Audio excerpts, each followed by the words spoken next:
All right, so if you've been looking at the auctions at polyiso insulation, we sell a fair amount of it, and we get it in. I don't really even understand exactly all the reasons. They'll label it as like a B grade product.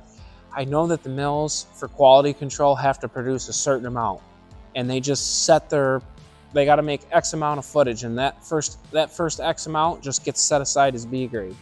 Some of it we get in, it's nice clean units. Some of it we get not so nice. If they're consistent units with a consistent dimension, we try to sell it by the sheet times the number of sheets.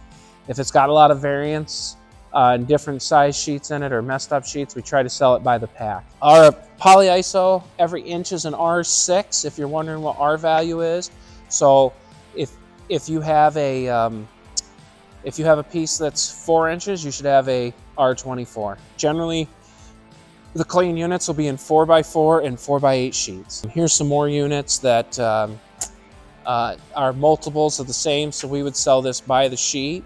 But here's one that's a good example. I don't know if you can tell from the video, but this has voids in it. It's a lot of random stuff. You're gonna have to cut it down and do different things with it. It is what it is. The mill sends them to us that way. That one, you'll buy it as a quantity one. You'll buy the whole pack and then you'll do whatever you're doing with it. We sell a lot of this. People seem to find uses for it. But if you're wondering why, it just comes from the mills that way. And I think it has to do with the certain amount of production they have to do, and they kick that stuff to the side. So here's some different units here. Just to give you an example, like here's some 2-inch material, 2-inch to 2.5. Sometimes we get tapered material. Like this is probably like a 1/2 inch or so. It's tapered, so it's probably about a 1/2 inch to 1 3/8 inches.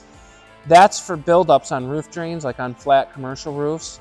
You put those around all 4 of them, and you put the taper to the drain so that the water flows to the drain. So if you see those and wonder what they're for, you can, depending on what you're doing, you can just take 2 pieces of sheet and the tapered and the thick here and the thin and the thick here, and you've got the same size if you want to go through that. That's all I got on that.